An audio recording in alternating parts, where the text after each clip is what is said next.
My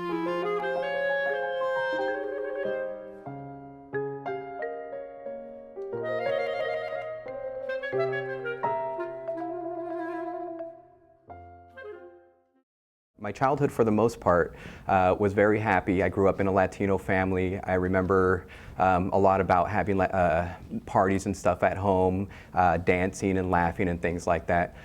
So for the beginning part of my childhood was a pretty happy one. Up until maybe about age 9, my mother and father were having problems. So I was quote unquote kidnapped by my mother.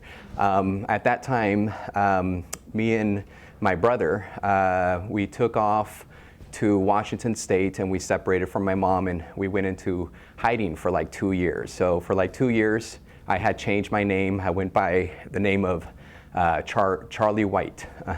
And we did that for 2 years until I remember around age 11, I remember the police coming, knocking down my door. They had already picked up my brother. The cops had already picked up my brother at school.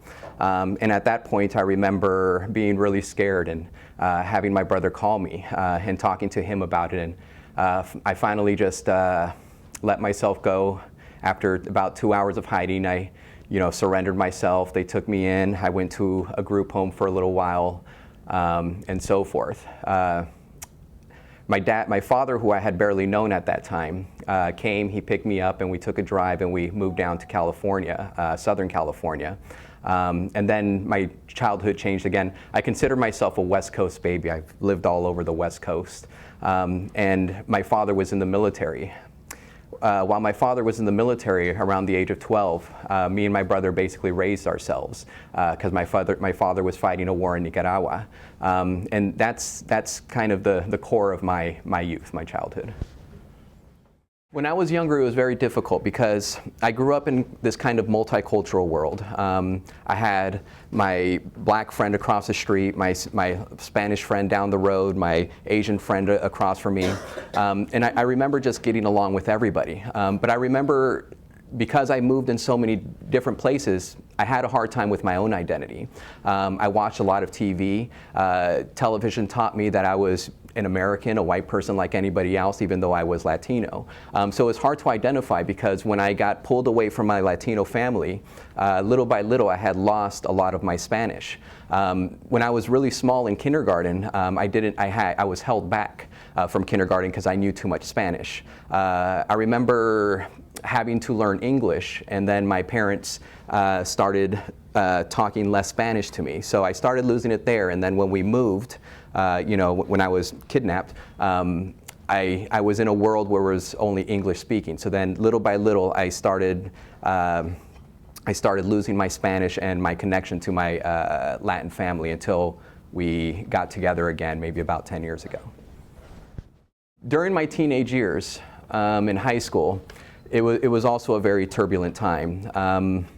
My brother, he was getting more and more into the gang life. While he was in gangs, he was doing horrible things. He was getting more and more into drugs.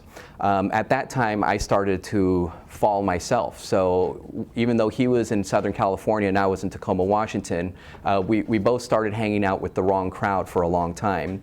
And it wasn't until really I came to the end of my high school experience, maybe even a little bit after that, that I started changing. I remember my brother finally went to jail for murder for the rest of his life. So he's here in California in prison.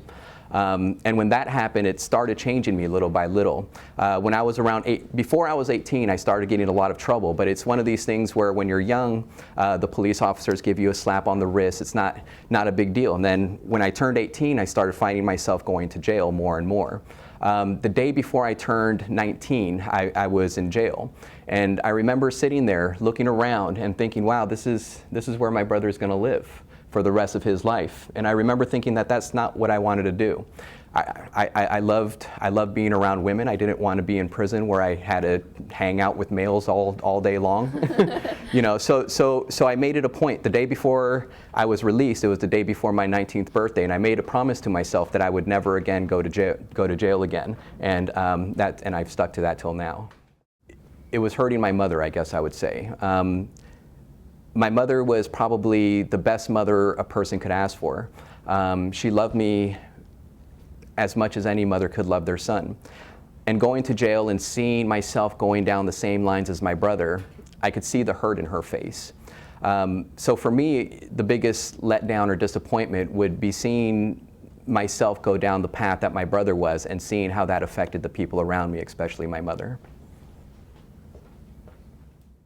I would say number one is understanding who you are yourself, understanding what your own beliefs are, figuring out goals and striving to get those. I think one thing about a lot of students these days is students are quick to give up. Students are quick to not care, to think that, I can't do this, And I do believe that if you have the determination, you can do many things in life, I believe it's about I really do believe it's about setting goals and being determined to accomplish those things little by little. And when you accomplish that goal, it doesn't mean that you're finished, but to start another one and start another one and start another one. Hi, my name is Ashley Sanchez. And I'm Javier Lopez. And I'm Omar Ruiz.